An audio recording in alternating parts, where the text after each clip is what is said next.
Вчера наблюдала картину. Семейная пара лет 30. Парень и девушка лет 30. Девушка чуть моложе. И ребенок лет 5. Гуляли на фонтане.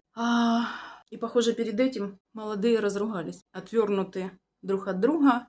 И лица недовольные. Что у одного, что у второго. И ребенок между ними. Мама, мама, давай там покатаемся на машинках. Там машинки эти детские. Нет. Я сказала нет.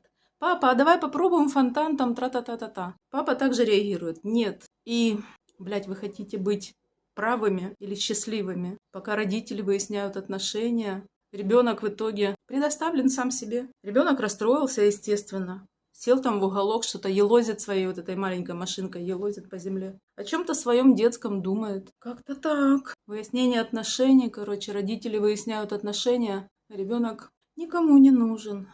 Такое оно. Молодое, отстоять свою правоту. Нахиба кому это надо? Быть счастливым, потому что быть счастливым вот сейчас, в этот момент, где-то уступить.